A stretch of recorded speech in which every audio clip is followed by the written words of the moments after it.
Hey everybody, it's Jason Blaha here, and today I want to chat with you guys a little bit about one of my pet peeves that I see various fitness professionals, including evidence-based people who I'm friends with, and sometimes I get in debates with them on this, and I think their intentions are good. They mean well because they're working more with the general population, but the actual information they're providing is completely irrelevant and completely useless in any practical sense, to the point to where they're actually wrong.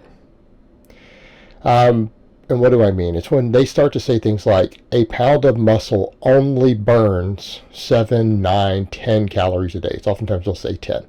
The evidence shows that it only burns 10 calories. Now, I'm going to discuss why that is a gross untruth.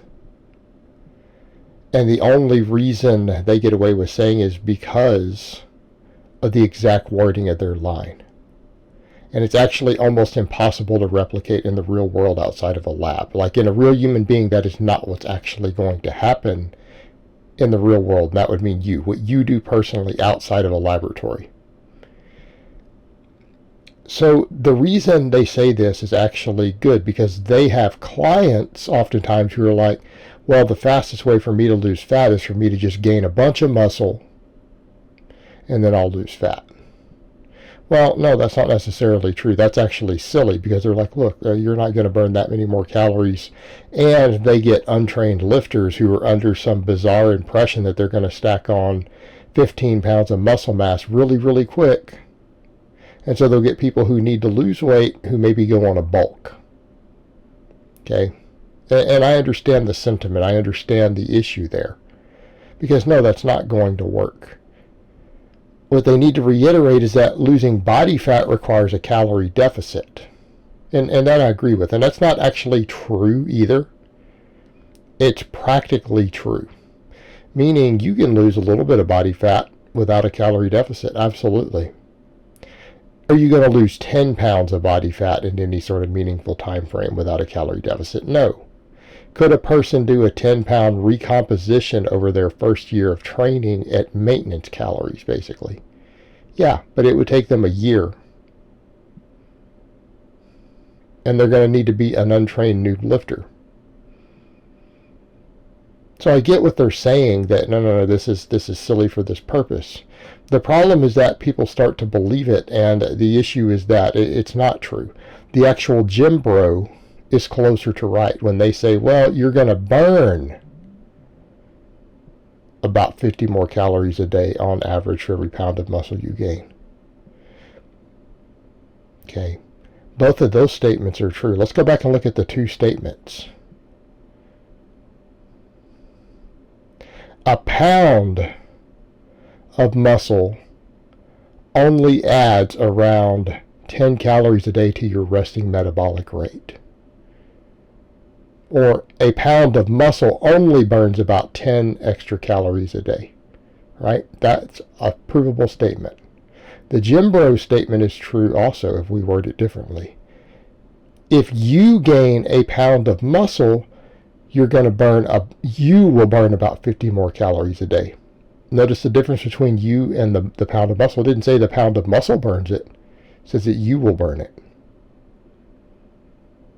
In other words, if you personally gain about 10 pounds of muscle, your overall energy turnover per day is probably going to go up 400 or 500 calories on average.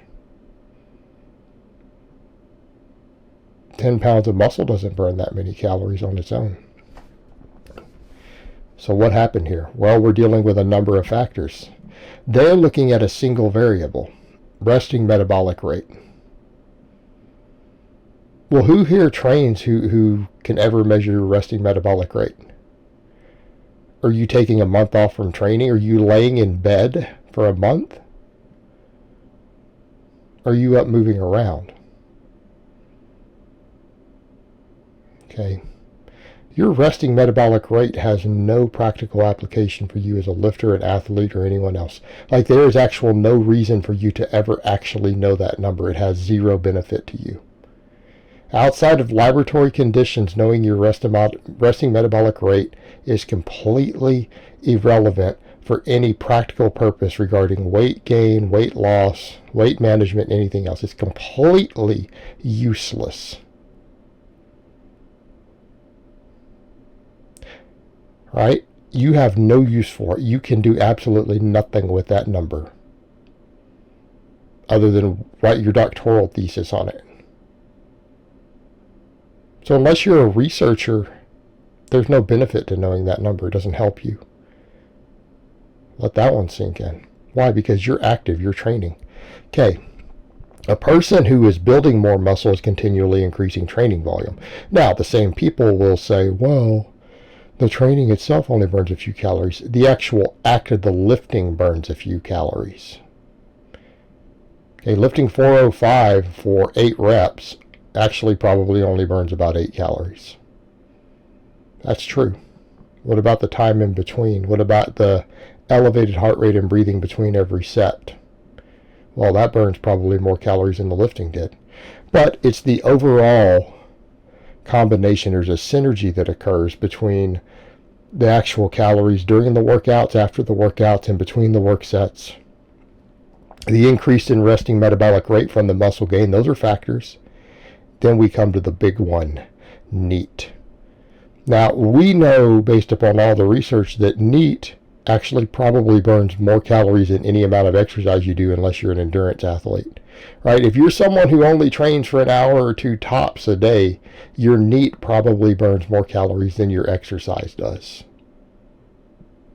NEAT is really what matters to us the most. That's the biggest factor we have in determining energy turnover. And that's non-exercise activity-induced thermogenesis. How much you get up and move around. Okay? People who eat significant amounts of calories, who train hard, who have a lot of muscle, tend to have very high NEATs. Because when you put on 10 or 15 or 20 pounds of muscle or more, you burn more calories when you fidget and move. People who are strong, who have a lot of muscle, who train a lot, tend to just move more. But your movements, because you're always number one in an epoch state from all the recovery, has a higher energy turnover. The muscle tissue that you have causes you to burn a lot more calories doing the same amount of moving, fidgeting, picking stuff up, doing other activity all through the day. Okay, that's why gaining 10 pounds of muscle makes you burn 500 extra calories. Maybe 50 of it's from the muscle itself, just resting when you're sleeping, laying around. Right? Maybe another 50 of it to 100 of it is from the extra training loads involved in the gym. And then you have a big change in NEAT. And NEAT is never part of your resting metabolic rate. It's the exact opposite. NEAT is the calories you burn not training directly while not exercising. That is not your resting metabolic rate. And there are people out there who have NEATs ranging anywhere from, a couple hundred calories all the way to some people who have been found to have NEATs as high as 1,000 calories a day. Very active, fidgety people. Right? It's actually plenty of people out there have a NEAT of 1,000. All right? It's the synergy between these things, and the NEAT being the biggest part of it. If you gain a bunch of muscle, you're going to tend to have a higher NEAT unless you intentionally lay around and are lazy outside of your training on purpose. If you just get up and move around and you're really physically active and you've gained a ton of muscle, your calorie expenditure becomes astronomical. Right? I have lifters who have to eat over 4,000 calories a day to gain any weight.